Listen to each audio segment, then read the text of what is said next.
NGOs కాలనీలోని 2వ లైన్లో సప్త ఋషి ఆశ్రమంలో వినాయకుడి సందర్భంగా వినాయకుడిని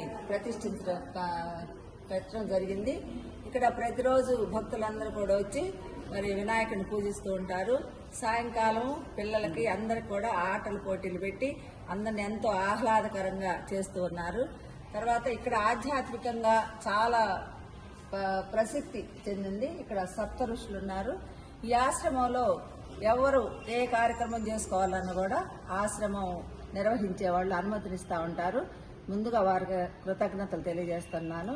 మరి వినాయకుడి గురించి చెప్పాలంటే సర్వ విఘ్నాలను తొలగించేటటువంటి వినాయకుడిని ఇక్కడ చేయటం, మరి అందరికి కూడా విఘ్నాలు తొలగించి అందరికీ కూడా భక్తి ప్రభుత్వంతో చేసి వాళ్ళందరికీ ఆయుర ఆరోగ్యాలు ఐశ్వర్యాలు కల్పించాలని మరి వినాయక చవితి సందర్భంగా నేను కోరుతా ఉన్నాను. నా పేరు జక్కిరెడ్డి సుబ్బాయమ్మ.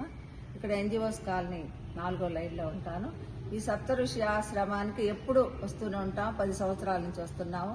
ఇక్కడ ఎన్నో ఆధ్యాత్మిక కార్యక్రమాలు రామకృష్ణ మాస్టారు స్థాపించినటువంటి ఈ సప్త ఋషి ఆశ్రమం ఎంతో ప్రసిద్ధి చెందింది. ఇక్కడ మరి ముఖ్యంగా ఆడవాళ్ళకి ఎక్కువ ప్రాధాన్యత ఇచ్చి హోమాల్లో ఆడవాళ్ళు పాల్గొనేటట్టు చేయటం ఈ ఆశ్రమం యొక్క ప్రత్యేకత.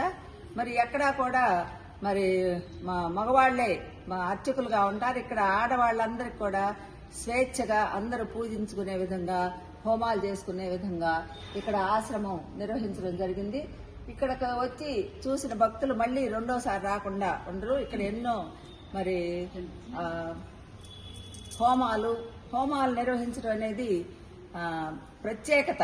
ఇక్కడ సప్తఋషి ఆశ్రమం యొక్క ప్రత్యేకత. గాయత్రి హోమాలు చేస్తూ ఉంటాము. మేము మా జీవితంలో గాయత్రి హోమం అనేది మగవాళ్లే చేస్తారు, ఆడవాళ్ళు చేయకూడదని చెప్తా ఉంటారు. కానీ ఇక్కడ ప్రత్యేకంగా ఆడవాళ్ళ చేత చేస్తున్నటువంటి మా విజయమ్మ గారికి కృతజ్ఞతలు తెలియజేస్తా ఉన్నాను. జై గురుదేవ్.